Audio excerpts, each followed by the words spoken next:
Hallo, hier ist Beatrice. Die heutige Botschaft geht darum, wie du deine wahre Berufung finden kannst oder ihr wenigstens ein bisschen näher kommen kannst. Ich habe dir dazu eine Frage mitgebracht, die ich selbst im Internet gefunden habe und die mir sehr geholfen hat, meine eigene Berufung noch genauer zu definieren.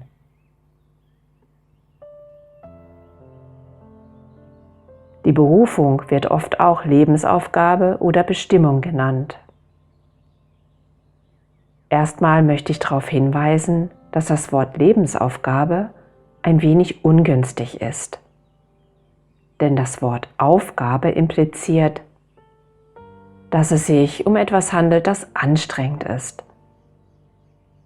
Sowie eine Aufgabe, die du lösen musst. Und wenn du die nicht so schnell wie möglich löst, hast du versagt. Hast du deinen Lebenssinn verfehlt. Und natürlich kannst du die Aufgabe nur so schnell wie möglich lösen, wenn du weißt, was es ist. Klar. Diese Denkweise macht dir jedoch unnötigen Stress, denn das ist definitiv nicht so. Es ist nicht so, dass du so früh wie möglich in deiner Berufung anfangen musst, tätig zu werden. Ich sage immer, das Leben ist eine Lebensaufgabe, also das ganze Leben.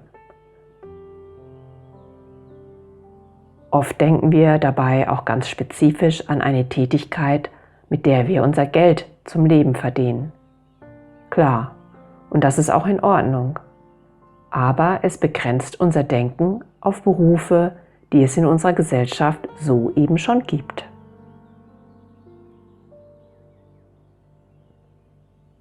Und wenn du schon länger nach deiner wahren Berufung suchst und sie immer noch nicht gefunden hast, dann ist die Wahrscheinlichkeit sehr, sehr groß, dass es sich eben nicht um einen vordefinierten Beruf handelt, weil sonst hättest du ihn schon gefunden.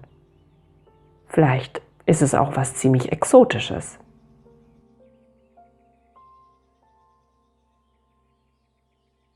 Wenn deine wahre Berufung zum Beispiel etwas Esoterisches oder Spirituelles ist, wie das bei mir der Fall ist, und du nicht so erzogen wurdest, dass das okay ist, dann limitiert dich das darin, dich auf diese Berufung überhaupt erst einzulassen.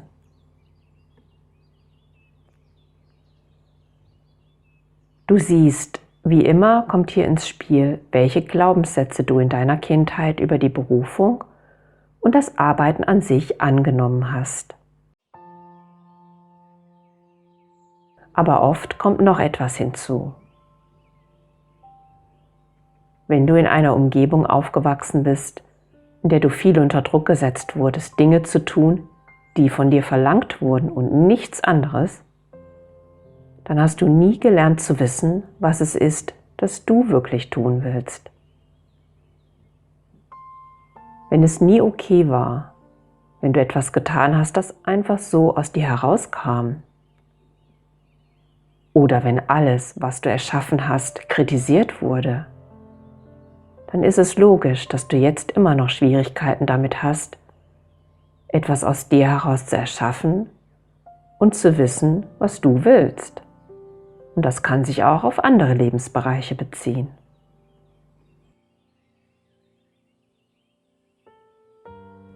Setze dich also selbst nicht mit dem Finden deiner Berufung unter Druck. Auch wenn es natürlich verständlich ist, wenn du so bald wie möglich mit deiner Berufung in deine Kraft kommen willst. Klar. Ich persönlich suche auch schon seit Jahrzehnten nach meiner Berufung. Und obwohl ich ihr mittlerweile Schrittchen für Schrittchen sehr viel näher gekommen bin als jemals, gibt es auch für mich immer noch mehr Details zu klären, wie das denn jetzt genau aussieht oder in welchem Format ich was am besten umsetze. Deshalb suche ich auch immer mal wieder im Internet oder Büchern nach weiteren Inspirationen zu dem Thema. Und dabei ist mir die folgende echt geniale Frage begegnet. über die du auch mal nachdenken kannst, um deiner Berufung näher zu kommen, wenn du möchtest. So, das Szenario ist so. Angenommen, für alles wäre gesorgt. Du müsstest kein Geld mit deiner Berufung verdienen und du hättest auch den ganzen Tag Zeit, sie auszuüben. Also keine weiteren Pflichten. Und angenommen, du dürftest nur eine einzige Sache tun. Jeden Tag, viele Stunden lang, für den Rest deines Lebens. Und du dürftest dir diese eine Sache aber vollkommen frei raussuchen. Was würdest du tun? Das ist die Frage. Und noch ein letzter Hinweis dazu.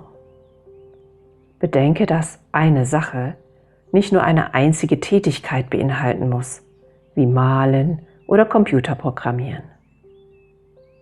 Das Thema, bei dem du diese eine Tätigkeit anwenden möchtest, ist ebenfalls wichtig. Und außerdem gibt es auch ganz komplexe Tätigkeiten, wie zum Beispiel das Erstellen von Videos wie dem, was du gerade siehst. Das beinhaltet verschiedene Aspekte.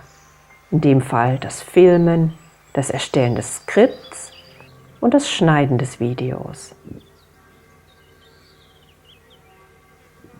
Das möchte ich dir mal noch als Beispiel mit auf den Weg geben. Und wenn dir nicht gleich eine einzige tolle Tätigkeit einfällt, die du für den Rest deines Lebens immer machen könntest, dann kannst du auch erstmal alle die aussortieren, die du vielleicht ganz gerne machst, aber halt doch nicht jeden Tag und doch nicht für den Rest deines Lebens. Das heißt natürlich alles nicht, dass du das dann auch für den Rest deines Lebens tun musst. Die Frage zeigt dir einfach nur deine eigenen Prioritäten und was dir am leichtesten fällt. Und nun wünsche ich dir ganz viel Spaß und vor allem ganz viel Inspiration beim Entdecken und Erforschen deiner Berufung. Ich wünsche dir alles Gute.